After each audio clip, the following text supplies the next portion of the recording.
Praise the lord. దేవాతి దేవునికి వందనాలు. ప్రభు నామమున మీ అందరికీ నా ప్రత్యేకమైన వందనాలు, శుభాలు తెలియచేస్తున్నాను. ఈ దినము కొరకు ఏర్పాటు చేయబడిన దేవుని వాగ్దానము యోహాను సువార్త 14వ అధ్యాయము 13, 14 వచనాలు. మీరు నా నామమున దేనిని అడుగుదురో తండ్రి కుమారుని యందు మహిమపరచబడుటకై దానిని చేతును. నా నామమున మీరు నన్ను ఏమి అడుగును నేను చేతును. దేవుని నామానికి మహిమ కలుగునుగాక. ఈ ఉదయకాల సమయంలో నీ తండ్రి గొప్ప వాగ్దానాన్ని నీకు అందిస్తూ ఉన్నారు.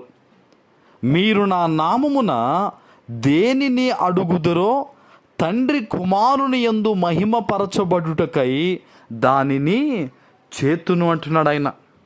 నువ్వు ఎప్పుడైతే దేవుని నామములో ప్రార్థన చేసి నువ్వు అడుగుతున్నది ఏదైనాను కూడా అది దేవుని నామములో నీవు ప్రార్థిస్తే, అనగా దేవుని చిత్తానుసారంగా నీవు ఆలోచించి అడిగితే గనక తప్పకుండా దేవుడు మహిమపరచబడ్డానికి ఆయన ఖచ్చితంగా అది నీకు ఇస్తానని ఈ ఉదయకాల సమయంలో ఆయన వాగ్దానం ఇస్తూ ఉన్నారు. అపవాది ఏం చెప్తాడో తెలుసా?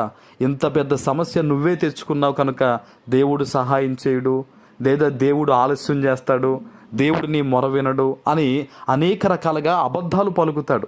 అయితే జ్ఞాపకం చేసుకో, నీ తండ్రి నువ్వు ఏది అడిగినా ఖచ్చితంగా ఆయన నామములో ఆయన చేస్తానని మాటిస్తూ ఉన్నారు. దేని గురించో తెలుసా?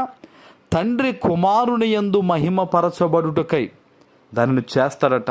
నువ్వు పేదరికంలో ఉంటేనో, నువ్వు సమస్యలతో ఉంటేనో, నువ్వు కన్నీరు కారిస్తేనో అది దేవునికి మహిమకరంగా కాదు. నువ్వు సమృద్ధిగా ఉంటూ, నువ్వు సంతోషాన్ని అనుభవిస్తూ, నువ్వు నలుగురికి సాక్ష్యం చెప్పే జీవితాన్ని జీవిస్తేనే అది దేవునికి మహిమకరం. అందునిమిత్తమైన దేవుడు చేస్తానంటున్నారు. చూడండి 14వ వచనము, నా నామమున మీరు నన్ను ఏమి అడిగినను నేను చేస్తానంటున్నాడు ఆయన. ఈ మాట తెలియక చాలామంది అనుమానంతో వారి దినాలు గడుపుతూ ఉన్నారు. నా దేవుడు బిడ్డకు ఇది చేయగలడా, అది చేయగలడా, అది చేస్తారు, ఇది చేస్తారు అంటున్నారు తప్ప, ఏమండి మీ కడుపును పుట్టిన బిడ్డలు వాళ్ళు అడిగితేనే మీరు అన్నీ ఇస్తున్నారా? వాళ్ళు అడిగితేనే మనం అన్నీ చేస్తామండి? మన కన్న కడుపును పుట్టారు వారందరూ మన రక్త సంబంధం అని ఎంత సంతోషంగా వారికి ఎన్నెన్నో తల్లిదండ్రులు అన్నవారు చేస్తారు కదా. మరి దేవుడు నిన్ను ఎంతో ప్రేమిస్తున్నాడు, మనలందరినీ ఎంతో ప్రేమిస్తున్నాడు. మరి ఆయన మనకి కాకపోతే ఇంకెవరికి చేస్తారు? మనకు కాకపోతే ఇంకా ఎవరికి ఆయన అద్భుతాలు చేస్తారు? ఈరోజు ఉదయకాల సమయంలో ఒక్క విషయాన్ని బాగా జ్ఞాపకం చేసుకో. నువ్వు ఆయన నామములో అడగాలి.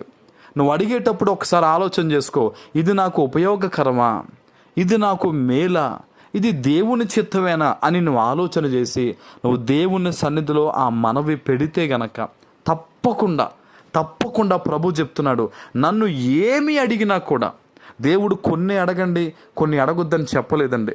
నీ పరిస్థితి ఏదైనా ఎటువంటిది నువ్వు అడుగుతున్నా సరే అది దేవుని చిత్తం అయితే, అది నీకు మేలైతే తప్పకుండా దేవుడు చేస్తారండి. నువ్వు అనుమానపడవద్దు. నేను పొరపాటుగా అడుగుతున్నాను, ఇంకోటి ఏది కాదు.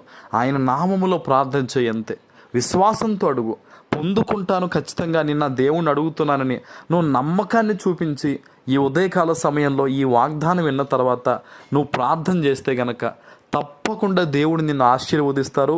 నువ్వు కోరుకున్నది నీ జీవితంలో నెరవేరుతుంది. ఆమేన్. ప్రార్థన చేసుకుందాం. పరిశుద్ధుడు అయిన మా తండ్రి, ప్రేమ కలిగిన ప్రభువా, మీకు స్తుతులు.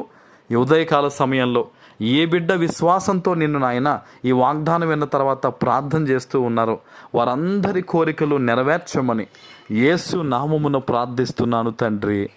ఆమేన్.